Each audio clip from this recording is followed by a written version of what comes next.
जी लगातार हमारे साथ जुड़े हुए हैं सिरसा से। जी अमित जी, हम इनके मुख्यमंत्री रहते हुए कार्यकालों को लेकर जिक्र कर रहे थे।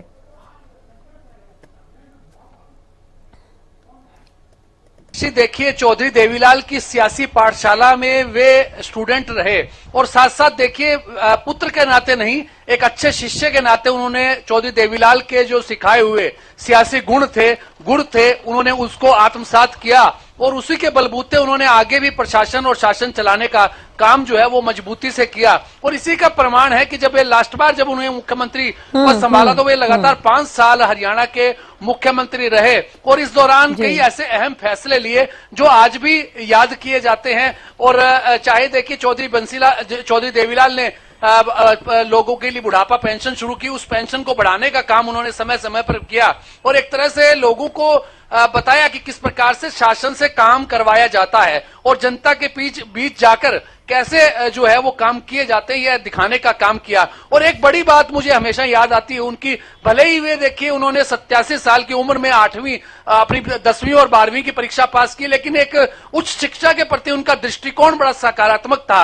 इसलिए चौधरी देवीलाल का जब निधन हुआ 2001 में तो उन्होंने चौधरी देवीलाल के नाम पर ही शिक्षण संस्थानों की स्थापना की और उनमें चौधरी देवीलाल यूनिवर्सिटी जो है सिरसा में स्थापित की, जो आज एक उच्च शिक्षा का बड़ा केंद्र है। साथ साथ सरकारी स्तर पर भी और प्राइवेट स्तर पर भी उन्होंने ऐसे शिक्षण संस्थान स्थापित किए जिसमें उच्च शिक्षा दी जा सके। तो उनका दृष्टिकोण बेहद स्पष्ट था। बिल्कुल, एजुकेशन को लेकर काफी जी बिल्कुल, और ये एग्जाम्पल वो पेश करके गए हैं कहीं ना कहीं। अमित जी बने रहेगा हमारे साथ। अनिता यादव जी जुड़ गई हैं, पूर्व विधायक रही हैं। अनिता जी क्या कुछ कहेंगे? ओपी चौटाला हमारे बीच नहीं रहे, हरियाणा राजनीति को अपूरणीय क्षति ये ओम प्रकाश चौटाला जी हमारे बीच में नहीं रहे। हरियाणा के पूर्व मुख्यमंत्री थे, वो किसान नेता थे, वो ताऊ देवीलाल जी के पुत्र थे। उन्होंने उनके कर कमलों पर चलकर यहाँ पर प्रदेश में बहुत अच्छे कार्य किए और हम उनके कार्यों से प्रेरणा लेके आगे बढ़े और उनके मार्गदर्शन पर जो काम उन्होंने चलाए थे उनको हम आगे बढ़ाए। यही हमारी उनके लिए सच्ची श्रद्धांजलि है। ओम प्रकाश चौटाला अपने आप में एक ब्रांड थे, सब लोगों से शालीनता से मिलते थे और अपने लोगों का हालचाल पूछने के लिए हर प्रदेश के कोने कोने पहुंच जाते थे। वो हरियाणा प्रदेश के नेता नहीं, बजाय कि अपने पूरे भारतवर्ष के नेता थे। मैं उनके चरणों में अपनी तरफ से अटेली विधानसभा क्षेत्र की तरफ से सच्ची श्रद्धांजलि अर्पित करती हूँ। धन्यवाद। चलिए, बहुत बहुत शुक्रिया अनिता जी जुड़ने के लिए, बातचीत करने के लिए। जी अमित जी अपनी बात पूरी करिए आप। जी निश्चित रूप से राष्ट्रीय, जैसा मैंने पहले बताया कि उच्च शिक्षा के प्रति उनका दृष्टिकोण बड़ा सकारात्मक था। किसान और कमेरे वर्ग के प्रति जो उनका दर्द था वो उनके भाषण में अंतिम दौर तक जो भाषण चले। अभी राजनीतिक तौर पर जब हरियाणा विधानसभा चुनाव में वे वोट मांगने के लिए उतरे, इनेलो कार्यकर्ताओं के इनेलो जो उम्मीदवार उतरे थे उनके लिए वोट मांगने उतरे, तब भी वे किसानों के लिए उनका दर्द जो है वो झलकता था। किसान आंदोलन चला तब भी उन्होंने मजबूती से अपनी बातें रखी।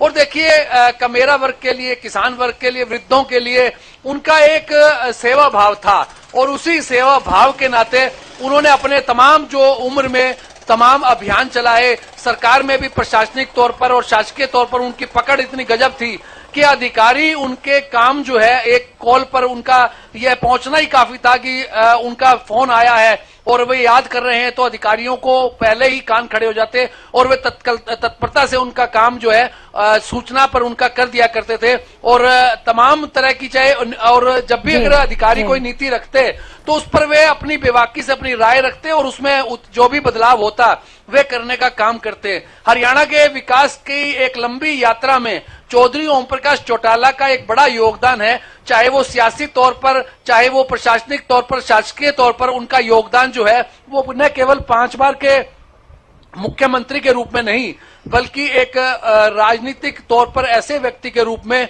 जो आम आदमी से जुड़कर राजनीति करता था, आम किसान से, आम ग्रामीण से उसका जुड़ाव था और उनका इसी योगदान को, उनका स्मरण जो है वो हमेशा उन्हें याद किया जाएगा। और एक राजनीतिक तौर पर अपूरणीय क्षति जो है, एक शून्य जो है हरियाणा की राजनीति में चौधरी ओम प्रकाश चौटाला के जाने से पैदा हो गया है, जिसकी पूर्ति निकट भविष्य में कभी पूर्ण नहीं हो सकती। जी राजश्री।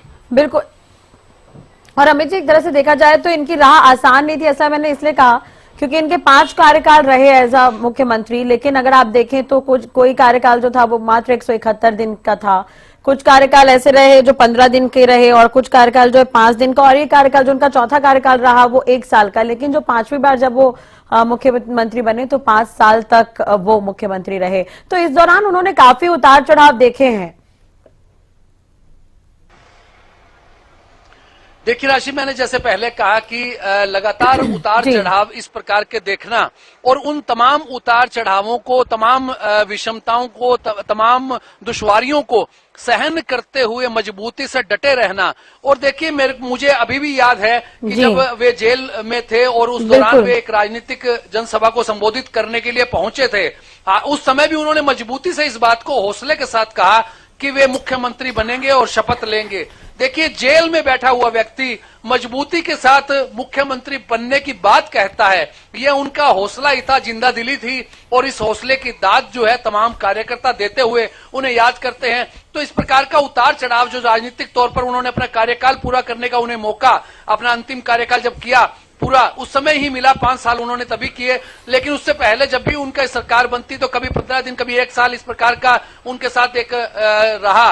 और दल बदले, देखिए समता दल रहा, कभी इनेलो बन गई, कभी कौन सा जनता दल से भी जुड़े रहे, दल बदले, लेकिन दिल में जो धड़कन थी, दिल में जो दर्द था, वो आम कार्यकर्ताओं के लिए था, आम ग्रामीणों के लिए था। और अपने यही कारण है कि उन्हें आज याद किया जा रहा है लोगों के बीच में, उन्होंने अपनी छाप छोड़ी है। जी हाँ, संपत जी हमारे साथ जुड़ गए हैं। और संपत जी, हरियाणा न्यूज पर क्या कुछ कहेंगे आप? अब ओपी चौटाला नहीं रहे हमारे बीच। आज सुबह मुझे जो ही चौधरी ओम प्रकाश चौटाला जी के निधन का समाचार मिला, बहुत बड़ा मुझे सदमा लगा, बहुत बड़ा मुझे दुख हुआ।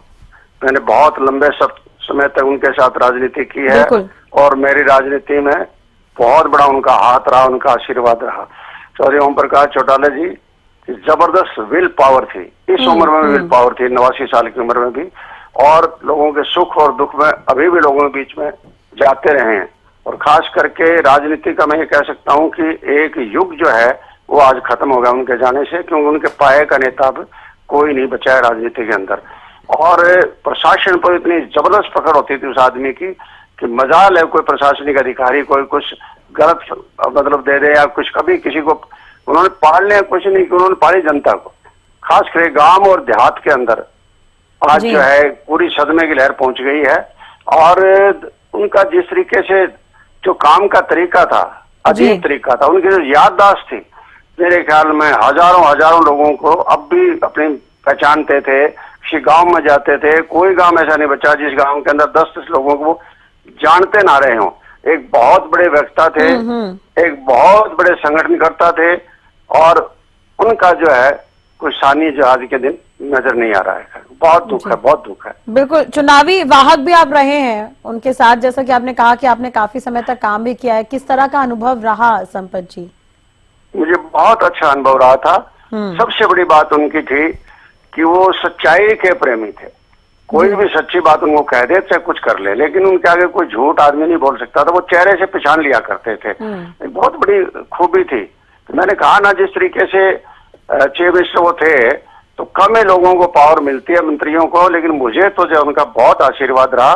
मेरे महकमे में तो उन्होंने खुली छूट दे रखी थी, तुम काम करना चाहो, लोगों के लिए भलाई का जितना करना चाहो। जैसे मेरे पास वित्त विभाग भी रहा, बिजली पानी का भी रहा, गृह मंत्री भी रहा, लोकल बॉडीज का मंत्री भी रहा, अनेकों मंत्रालय मेरे पास रहे हैं, लेकिन हमेशा उन्होंने पूरा मेरे पर जो आशीर्वाद रखा था। तो आज मुझे सबसे ज्यादा बड़ा दुख उनके जाने का है। इस उम्र में भी वो एक्टिव रहे, मतलब इस उम्र के अंदर भी पिछले 4-5 महीने पहले आए थे यहाँ, किसी का दुख प्रकट करने के लिए आए थे, तो मैं लास्ट बार मिला था। तो इसका मतलब दुख और सुख में जो है ना, वो जरूर जाते थे, अपने साथियों से मिलते थे। तो इसलिए मैं कह सकता हूँ कि युग जो है उनके साथ खत्म ही हो गया। बिल्कुल, एक अपूर्णीय क्षति है। बहुत बहुत शुक्रिया जुड़ने के लिए संपत सिंह जी और यादें साझा करने के लिए। रणबीर गंगवा जी हमारे साथ जुड़ गए, कैबिनेट मंत्री। रणबीर जी, ओपी चौटाला हमारे बीच नहीं रहे, हरियाणा की राजनीति के लिए अपूर्णीय क्षति कह सकते हैं हम इसे? बहुत ही दुखद दिन आज है हरियाणा प्रदेश के लिए। तो चौधरी ओम प्रकाश चौटाला जी लोग की बहुत ही प्रखर नेता, वक्ता और बहुत बड़े नेता, जो कई बार मुख्यमंत्री रहे प्रदेश के। और मेरा व्यक्तिगत भी मैं क्षति मानता हूं, क्योंकि मेरा व्यक्तिगत लगाव भी उनके साथ बिल्कुल लंबे समय तक मुझे उनके नेतृत्व में कार्य करने का मौका मिला। और उनसे राजनीति सीखने का भी मौका मिला। और आज जैसे मुझे पता चला, मुझे बड़ा दुख हुआ। और निश्चित तौर पर हरियाणा प्रदेश के लिए ये बहुत ही बड़ी क्षति है एक नेता के रूप में, जो आज उनका जो अंत हुआ है। जी बिल्कुल, आपने इनके साथ काम भी किया है, अगर कोई यादें आप साझा करना चाहें तो? बहुत सी यादें हैं उनकी। मुझे चाहे उन्होंने मेरी एक राजनीति की शुरुआत कराने का काम किया थे, चुनाव लड़वा करके।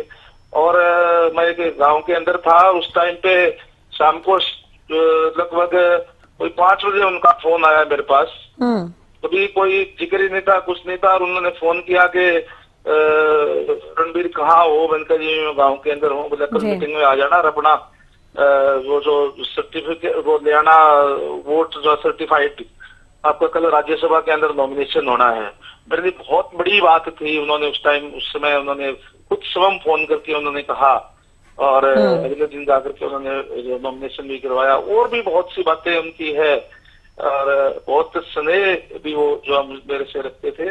और वैसे भी एक बहुत ही मिलनसार और अपने कार्यकर्ता के लिए हमेशा वो उनके लिए सब कुछ करने के लिए तैयार रहने वाले नेता के रूप में उनको हमेशा याद किया जाएगा।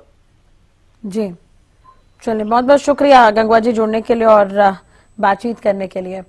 तो नहीं रहे ओपी चौटाला, और वाकई हर कोई उनके निधन पर दुख जता रहा है। आपको बता दें, प्रधानमंत्री नरेंद्र मोदी ने दुख जताया इस पर, राहुल गांधी ने दुख जताया, मल्लिकार्जुन खड़गे दुख जता चुके हैं, भूपेंद्र हुड्डा ने भी इस पर दुख जताया है, हरियाणा के मुख्यमंत्री नायब सैनी ने भी इस पर दुख जताया है। तो